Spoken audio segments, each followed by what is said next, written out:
Welcome to Life Epistles. We bring to you today the fourth episode, and the topic is the pilgrimage of spirits through matter. Our source of information is the Western wisdom teachings, otherwise called esoteric Christianity. The Western wisdom teachings is different from Eastern teachings, although there may be similarities in vocabulary and in expression. Today's topic is known only to esoteric Christianity literature. It is not common with popular Christianity or esoteric Christianity. Neither is it common to scientific or materialistic views. In a similar vein, it is not common to the ignorant person or the ordinary person. We have values on this platform. And if you are here for the first time, our teachings do not seek to indoctrinate anybody. You are free to accept or reject. In rejecting, we only pray that you are well informed on the subject matter. Of course, we give you the opportunity to critique us. And similarly, we hope you will be well informed on the subject matter. My name is Seddoh Bokor. Let us begin. And as usual, we begin with self-test. And we have two questions. The first one is, are human beings spirits in flesh? The answer could be yes or no or undecided. The second question is the spirit of every human being part of God and within God? The answer could be yes, could be no, could be undecided. Please mark yourself by the end of the presentation. Once again, the topic is the pilgrimage of spirits through matter. In episode 3, we talk about the various worlds and the various bodies of a human being and how they are connected. You may go back to the presentation in case you haven't listened to it. Among others, we mentioned that human beings have bodies that are connected to the 7 worlds, from the world of God to the physical world. Today, we will talk about how the journey of the Spirit started in God, its purpose, progress made so far, and how the pilgrimage or the journey will end. Across the whole wide world, only few people know that every human being on earth is a spirit living in flesh, and that the spirit inhabiting your body, my body, is of God and is part of God. In the Bible, we can have some quotations that point to what I have said. In Psalms 82, verse 6. Also, in Ecclesiastes 12, verse 7, and John 10, verse 34 and 35. Similarly, Genesis 12, verse 26 and 27. What is the status of the Spirit at the beginning of manifestation? What is the status of the Spirit when it seeks to take embodiment? The Spirit is of God, is part of God. It is pure, but innocent when it was differentiated in God, when it was separated in God. It has to strive to become perfect by activating and manifesting its godlike qualities, including omniscience, creativity, and power. The Spirit, at the beginning of differentiation, although pure, was innocent because it had not gathered any experience to be God-like. What do we mean when we mention the word God? For us to situate the presentation, it is important that we clarify what we mean by the expression God. We are referring to the great being called in English as God, but differently in other cultures and languages, who is the creator of our solar system. We are not referring to gods of other solar systems, and we are going to explain that. There is the supreme being and there is the absolute. Both, to a large extent, are different from the God of our solar system. The God of our solar system is an extension of the supreme being. What are the differences? The supreme being is the one who called forth the universe, or the one who created the universe. And the universe is bigger than our solar system. Our solar system is contained in the universe. The supreme being is an expression of the negative pole of the absolute. The absolute does not manifest because manifestation is like trying to put limitation on the absolute. He is the root of all that there is, visible and invisible. He is beyond time and he is boundless. So the supreme being, more or less, is the negative expression of the absolute. Now, when we talk about the universe, there are levels of the universe. There are 7 cosmic planes that are differentiated and contained within the supreme being. Now, the supreme being occupies the first cosmic plane and permeates the remaining 6 cosmic planes. From the 2nd to even the 7th cosmic plane, we have beings of superpower, of indescribable power. And we can have a look into this diagram.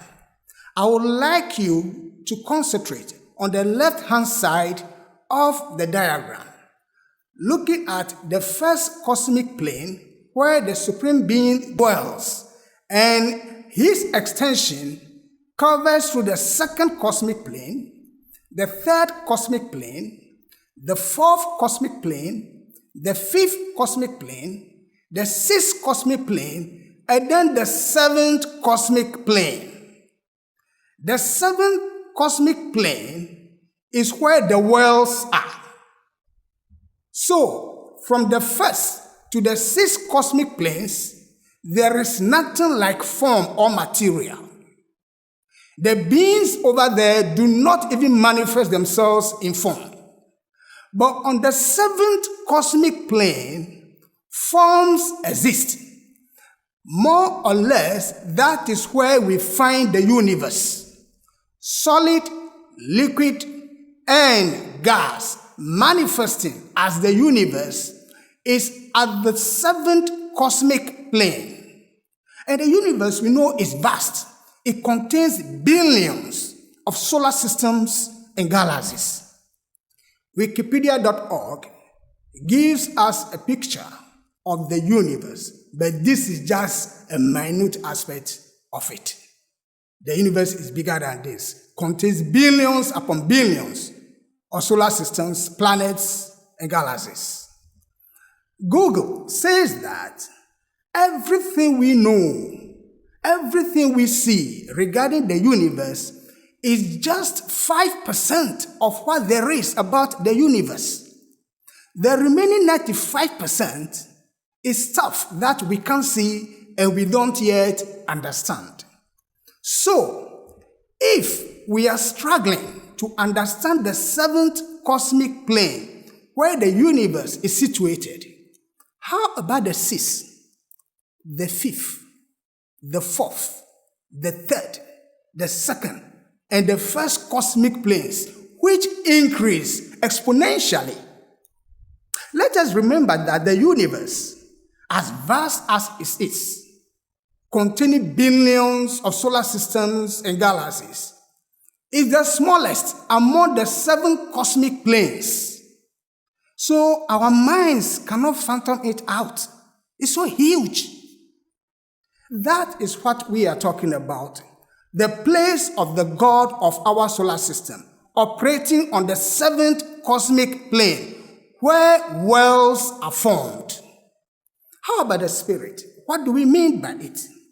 Of course, it is not prudent to pretend to have all the answers regarding spirit, but we can describe some aspects. Spirit is deathless. It does not die. It has no beginning nor end. When that is said, people say, how? How? This is it.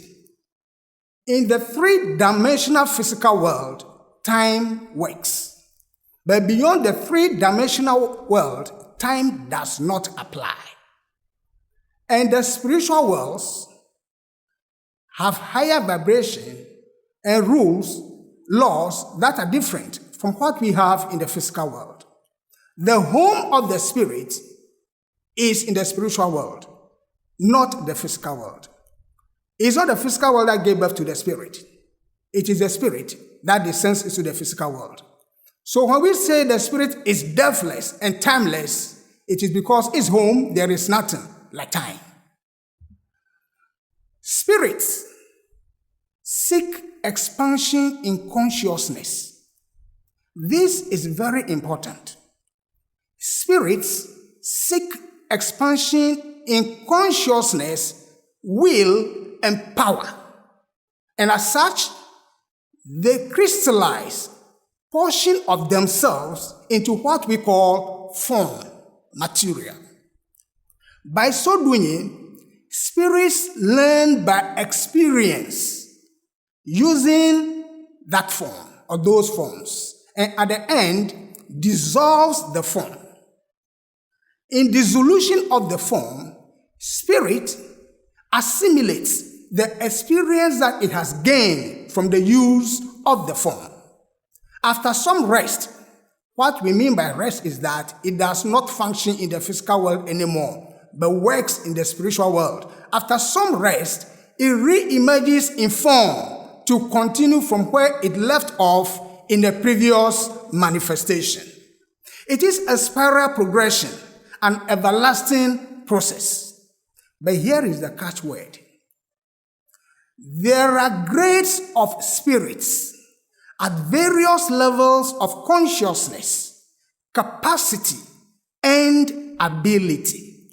Although spirits have a common source of origination, they are all not at the same level in terms of consciousness, capacity, and ability. So, gods of solar systems who operate on the seventh cosmic plane are creators of solar systems. Our solar system was created, sustained by the God of our solar system, not the God of other solar systems. The gods of other solar systems also have their systems that they fashion out in a similar fashion like the way ours is doing. The gods contain within themselves the seven worlds. In Acts 17, verse 28, we read that, "For in him we live and move and have our being." The worlds on the seventh cosmic plane are contained within the God of our solar system, just as the Supreme Being contains within himself the seven cosmic planes. So, the God of our solar system is contained within the Supreme Being. And the Supreme Being is an expression of the Absolute. The Absolute does not manifest. What then is the process of creation? When the God of a solar system desires to create, he occupies portion of space which he has selected for that purpose. He fashions the original matter, particles or atoms in space according to what he desires or wants to do. So the God of our solar system did not create from nothingness. There was a pre-existing material which he invested with his energy to do what he did, to create a solar system. Now, the God of our solar system organized the primordial atoms, invests them with his aura, energizes them, and varies them in sound, in vibration, in density, among others. Now, that mass of atoms, the pre-existing material, is a manifestation, more or less, of the negative pole of the Absolute, who is the Supreme Being. Now, the particles or atoms in interstellar space. I am saying this for us to see the difference. Interstellar space, the atoms in there are always different in density from the atoms that are contained in a solar system. That shows that the God of a solar system has surrounded that portion of space with his energy. That is the field of his creation. Now, science says that there is a heliosphere, talking about our solar system. Science tells us that there is a heliosphere, and that heliosphere can be likened to aura, an energy field that protects the solar system against cosmic rays and energies from other solar systems and galaxies. NASA provides us with an illustration that depicts the layers of the heliosphere. Now, if you look at this picture, you can see the sun at the center, but there is an energy field that goes beyond the sun in the center. That is the heliosphere. That is more or less the aura surrounding or within our solar system. Now compare this with the human being. You see that the human being also has energy centers, 7 energy centers, just as there are 7 planetary spirits before the throne of the God of the solar system. With time, we're going to talk more about this phenomenon when we talk about as below, so above, and as above, so below. The other way to put it is, as above, so below, and as below, so above. We'll give more detailed information about it. The God of our solar system has aspects, 3 aspects: the will aspect, the wisdom aspect, and the activity aspect. Put mildly, the will aspect is the what aspect, what he wanted to do and what he did and what he is going to do. The wisdom aspect is how do we do it? How is it done? That is the wisdom aspect. And the activity aspect is the implementation aspect, the execution aspect. Now, we talked about the worlds in our previous presentations. From the world of God through to the physical world, we said that there are 7 worlds contained within the God of our solar system. In creation, God begins first to differentiate the worlds within himself, putting them at various rates of tone, of vibration, of density, color, and the rest. The worlds were not all created at the same time. They were created one after the other to meet a purpose. What are the worlds? When we talk about the worlds, we are referring to states of matter, states of atoms or particles, which are all interlinked and bound within the aura of the God of our solar system. The higher worlds were created first, before the lower ones. Each world has 7 subdivisions. The higher worlds permeate the lower worlds because their atoms are lighter.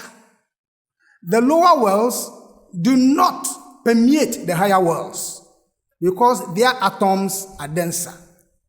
So, the great being we call God contains within himself other beings of superlative power, incredible, extreme power, who work with him to achieve his purpose. The God of our solar system contains within him other beings of mighty power who work with him. We can reference Genesis chapter 1, verse 26. And God said, "Let us make man in our image, after our likeness." The word is "let us make man in our." The "our" over there shows that it is not a singular God. There are others with him in charge of creation. God of our solar system then differentiates, separated within himself the pure spirits.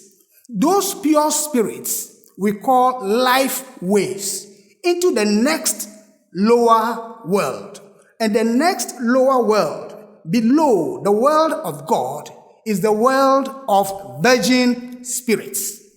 They are called virgin because they are pure, yet innocent. They haven't gathered any experience to be like God at the beginning. But they contain within themselves the potentialities of God.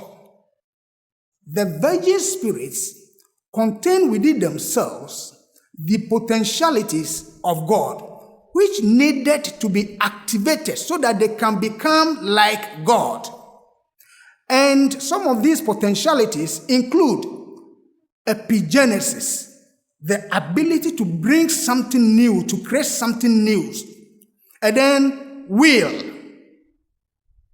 So, in the world of virgin spirits, where the virgin spirits first came, when they were differentiated in the world of God, the virgin spirits had divine consciousness or all consciousness. They never had self-consciousness. We were like that billions of years back when we started this journey within God. The first aspect of the virgin spirits was activated in the world below the world of virgin spirits. That is the world of divine spirit. The first spiritual aspect of the virgin spirits was activated. Then in the next world, which is the world of life spirit, the second spiritual aspect of the virgin spirit was also activated. Then the world below the life spirit, which is the world of thought, especially the region of abstract thought, the third spiritual aspect of the virgin spirit was activated. The spirits descended as they were coming down. They descended into worlds of thicker atoms compared to the world of God and the world of virgin spirit. And thicker atoms implies slower vibration.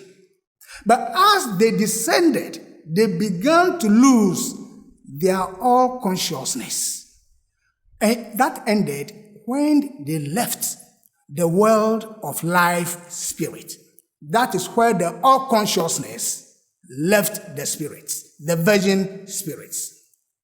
The Western wisdom teachings say that the process by which the virgin spirits gathered bodies or activated their spiritual aspects while descending from the world of God, that process is called involution. The spirit did not enter into their bodies immediately. They did not build the bodies by themselves. There were higher beings that supported the virgin spirit throughout this process. Beings like angels, archangels, lords of mind, lords of wisdom, seraphims, cherubims, and lords of flame, in addition to others. They all supported the virgin spirits throughout the process, from one world to the other. And here is a chart of how the virgin spirits descended from the world of God through the world of virgin spirits, through the world of divine spirit, through the world of light spirit, through the world of thought, through the desire world, all the way to the physical world as we have it now. And the corresponding bodies or aspects are shown. Let us take note. It is important we take note about the key things in the descent of the spirits when they were differentiated in the world of virgin spirits. The worlds were formed first before the virgin spirits moved into them. Those worlds were formed one after the other, the lower one being derived within the higher one. The spiritual aspects of the virgin spirit were first activated. The spiritual aspects are the divine spirit aspect, the light spirit aspect, and the human spirit aspect. You cannot begin to have an inkling into where we have the Trinity. The creative pattern, after the spiritual aspects have been awakened or activated, then the creative pattern, which we call the archetypes of form, of vitality, and desire, were also built. After the archetypes, then the material bodies crystallized. The crystallization of the material bodies was an extension of the archetypes. The archetypes gave birth to the dense body, the vital body, and the desire body. They are the ones that sustain those. Now, let's have a bit of details here. The divine spirit, which is the first and the highest aspect of the virgin spirit, generated more or less this dense body. The second aspect, which is the life spirit, generated the vital body, which we said is about 1.5 inches away from the body. The life spirit aspect generated that. And then the human spirit aspect generated the desired body, which we said about 16 inches above the surface of the skin. All along, while this was being done, the spirit was not conscious of itself. It was not conscious of the external environment in most part of the descent. It was like a dream state. So we have a picture, a depiction of how the spiritual aspects generated or are linked to the material bodies. You can see the highest aspect, which is the divine spirit, having its counterpart in the dense body. Similarly, you can see the light spirit generating its counterpart in the vital body. And then the human spirit leading to the desired body. As the spirits descended into denser worlds, thicker worlds, they begin losing the all-consciousness of God. The world of thought, when the spirit descended to the world of thought, the all-consciousness left the spirits, and separateness began to show itself. Initially, the mind was not given and to be used by the spirit to acquire consciousness of the physical world. But in due course, the mind was given. So the mind is the fourth body being used by the spirit to gain experience regarding the material world. Once again, let's go to our diagram. You can see the divine spirit, the light spirit, and the human spirit constituting what we call the ego, the threefold spirit. And their reflection, their counterpart in the material world is in terms of the bodies. You can see the dense body, the vital body, and the desired body. The three of them constitute the threefold body. And the mind links the personality, that is the threefold body, to the threefold spirit. It is the mind that links the personality to the ego. That is how the spiritual aspects and the material bodies are linked. The mind or the mental body is the fourth and the last of the bodies being used by the spirit. The purpose is to serve the spirit as a link to gain consciousness of the material worlds. Without the mind, it's difficult for the spirit to gain consciousness of the material or physical world. It provides for reasoning. The mind provides for reasoning and for the spirit to direct the body, the desire, away from the lower ones to the higher, loftier, and nobler ideals. That is what the mind is supposed to be as a tool for the spirit. During the descent, when the spiritual aspects, we are talking about the divine spirit, the light spirit, and the human spirit, when the spiritual aspects and the material bodies, we are talking about the dense body, we are talking about the vital body, the desired body, and the mind, they constitute the material bodies. When they were ready, fully aligned, and matured enough, the attention of humanity, our attention, was turned away from the internal picture consciousness, like dream state in which we were in the spiritual world, to the external consciousness of the chemical region of the physical world. We were awakened to have our consciousness externally. Now, the threefold spirit became man. The ego became man because it now has self-consciousness and externally conscious as well.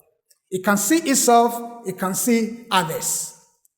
Then self-identity emerged. Mine versus yours. ours versus theirs. We began to see ourselves separately from others, and we lost that consciousness of oneness. The Bible in Genesis chapter 3 described this occurrence where we lost the consciousness of the spiritual world in place of physical world. That occurrence is known as the fall of man for the following reason. We exercise our free will wrongly. Humanity, consciously or unconsciously, whether you know it today or you don't know it, we lost our consciousness as a result of exercising our free will wrongly. We ceased to being automatons. More or less, we freed ourselves from the higher beings who were initially leading us. And external consciousness, as we have it now, was initiated by the Lucifer spirits for selfish purposes.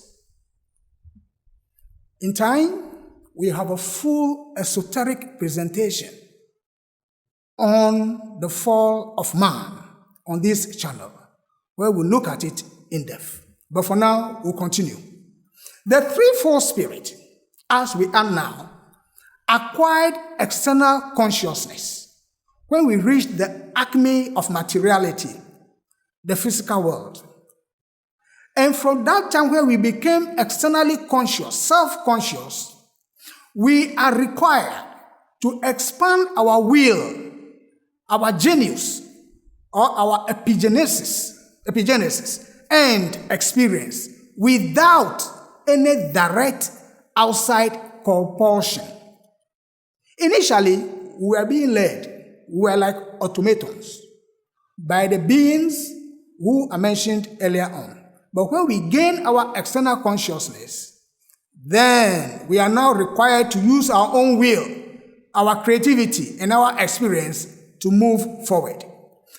Experience and thought are important tools for us to use. And if we exercise them well, the glory and power that humanity stands to gain in the future is beyond measure.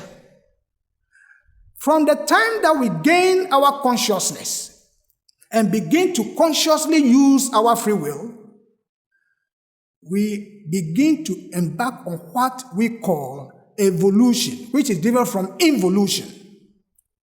There is a force within every human being, genius.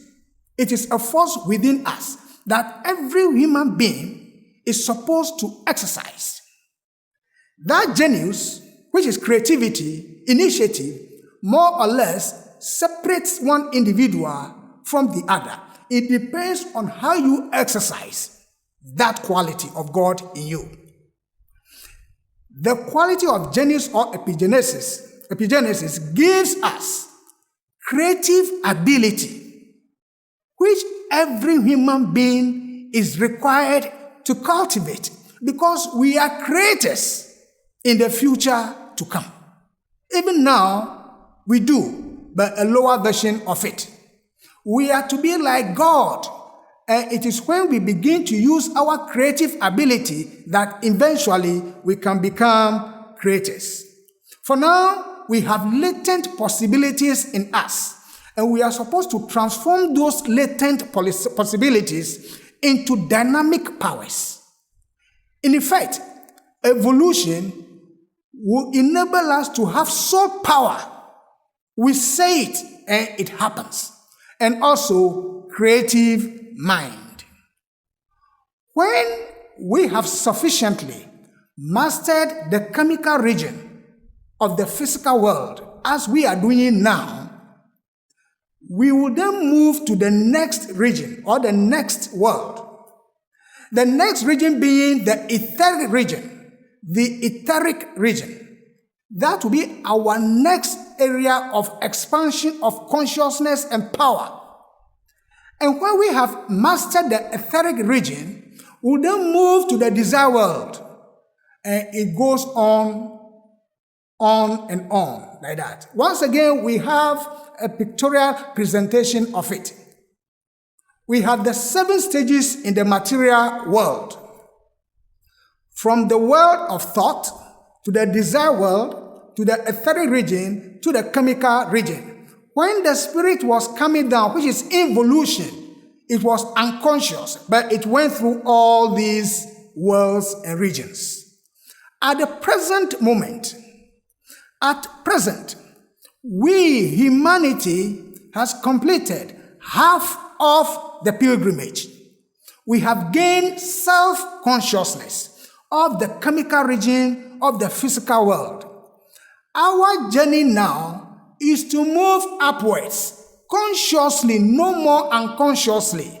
We'll go through the etheric region, where we'll be fully conscious and exercise our divine qualities consciously and master the etheric region. Then we'll move to the desire world, and then we'll move to the world of thought. By the time we get to the world of thought, we will have omniscience, we'll have known everything. That upward spiral path is what is called evolution. So, I said earlier on, we have completed the first half of the 4th stage, and during the half period, our eyes were open to the external world, and we exercised our free will and epigenesis freely. Now, the remaining 3 1/2 of the stages, I said earlier on, will be devoted to perfecting our bodies or aspects and expanding our consciousness into something which is similar to the state of knowing everything, omniscience. The various worlds, and let us take note of this, the various worlds will be disintegrated. They will be dissolved by God within himself. He will cease the activity that sustains those worlds within himself, one after the other, starting with the lower ones first. So by extension, the world that is likely to go first, the world that is likely to be dissolved first, is the chemical region we have now. So better we begin to work towards the next region, which is the etheric region. Now, the life spirit aspect. We said earlier on that spirit, more or less, crystallizes portion of itself, and the material bodies that we have are crystallization of the spiritual aspects. And the reason why the spirit crystallizes part of itself as form is to gather experience and expand in power and consciousness. So, at the end, the life spirit aspect will absorb the essence derived from the use of the vital body, which is the soul quality. That essence that is derived from the use of the vital body by the life spirit aspect is called the intellectual soul. Then the human spirit will also absorb the essence that is derived from the use of the desire body, especially the higher aspect of the desire body. That essence is called emotional soul. Then the highest of all, the divine spirit aspect, will absorb the essence that is derived from the use of this dense body, called the conscious soul. And in addition, will also absorb the human spirit and the life spirit. God of our solar system, within whom all these things are happening, will assimilate the fruitage of differentiating virgin spirits within himself. The essence is that the virgin spirits must go back to God with value addition, so that the God of our solar system will expand within the supreme being. The perfected spirits will be absorbed for expanded consciousness and power of the God of our solar system. And then the perfected spirits, they are not only adding value to the God of our solar system, at the appropriate time, they will also have the opportunity to create their own worlds and expand in their power and glory. But it is not automatic that every spirit in a human body today, every human being, will make it to perfection. It depends on the work done by everybody to become perfect. For now, our requirement, the requirement of humanity, what is required of us, is to love God and our neighbor, and above all, offer selfless service. Those who fail to make it will be held back. It's not that they are going to be destroyed in a certain fire, but they will be held back. They cannot move with the pioneers, with those who make it. In fact, they will retrogress in the sense that they cannot keep pace with their colleagues. Now, after God of our solar system has assimilated his fruitage, he will also be absorbed by the Absolute, who is the root of existence. Then the cosmic night comes, where everything goes back into darkness, back into chaos. It is only the form that does not exist anymore, yet the spirit lives without form. Then the new dawn of manifestation will emerge from chaos at one point in time. The process will start all over again, but on a higher scale. When a new dawn of manifestation comes, new virgin spirits will emerge, and humanity will be at a higher level. That is those who qualified. The process is forever. Spirit into form, to experience life in the physical body, and at the end, dissolve the form and assimilate the fruitage in order to expand upon itself, its consciousness, its virtue, and its power. Friends, I thank you very much for listening to us. I hope you have enjoyed, to a certain extent, this presentation. If you have any questions or suggestions, you can write in the comments section. Let's have another date in our next lecture on the topic, how the spirit functions in the human body. We need to know that so that we can best conduct ourselves. Thank you very much. See you.